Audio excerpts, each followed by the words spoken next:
एक समय की बात है, एक हरे भरे जंगल में एक बड़ा और ताकतवर हाथी रहता था, जिसका नाम था गजराज। गजराज बहुत ही शांत और दयालु स्वभाव का था।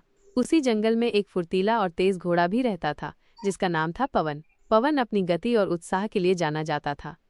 शुरुआत में गजराज और पवन एक दूसरे से बहुत अलग थे। गजराज अपनी विशालता के कारण धीरे धीरे चलता था, जबकि पवन अपनी तेजी से हवा में उड़ता प्रतीत होता था।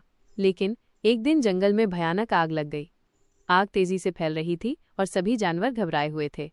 गजराज अपनी सूंड से पानी फेंककर आग बुझाने की कोशिश कर रहा था, लेकिन वो अकेला पड़ रहा था। पवन अपनी गति से सुरक्षित स्थान पर भाग सकता था, लेकिन उसने देखा कि एक छोटा हिरण का बच्चा आग में फंसा हुआ है। पवन उसे बचाने के लिए आगे बढ़ा, लेकिन आग की लपटें इतनी तेज थीं कि वो पास नहीं जा पा रहा था। गजराज ने पवन को परेशान देखा और तुरंत समझ गया कि क्या हुआ है। अपनी ताकत का इस्तेमाल करते हुए गजराज ने एक बड़ा पेड़ उखाड़ा और उसे आग के पास से हटा दिया, जिससे पवन के लिए रास्ता साफ हो गया।